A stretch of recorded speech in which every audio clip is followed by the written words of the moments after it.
The question now is, could NATO go to war with itself? The battle for Greenland has sparked global tension, outrage. For months now, the US president has doubled down on the ambitions and controversial idea annexing Greenland, a self-governing territory within the Kingdom of Denmark.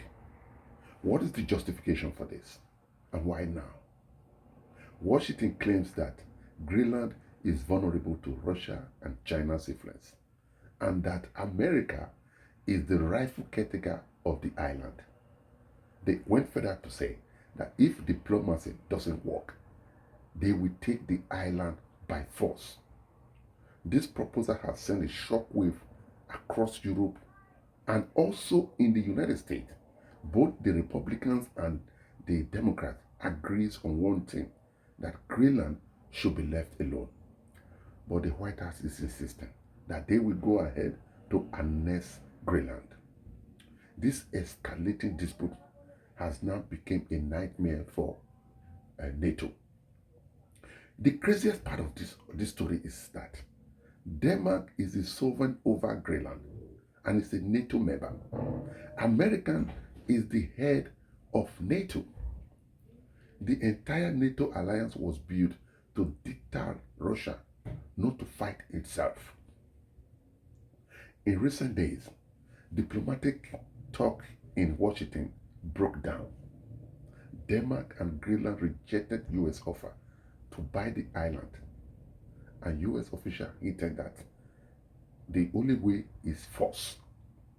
And within hours, several NATO alliances, including Denmark, Finland, Sweden, Germany, France, and the Netherlands, began to deploy their military personnel to Greenland.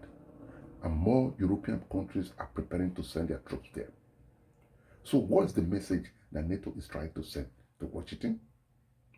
Tension in Europe are now at all-time high, especially with the Russia-Ukraine conflict still unresolved.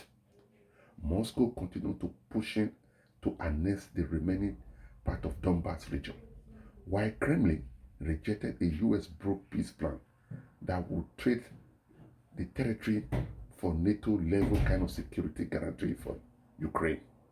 So the world is now asking, what if or what happened if US invade Greenland while NATO forces are already on ground? How does a NATO member attack another NATO member? This has never happened before. And who stands to gain and who stands to lose at the end? See, this is a geopolitical scenario nobody saw coming this 2026, and one that the world is not even prepared for at all. There are so many problems in the world already. So what's your take on this unfolding crisis? Drop your thoughts in the comment and share. I'll see you next time.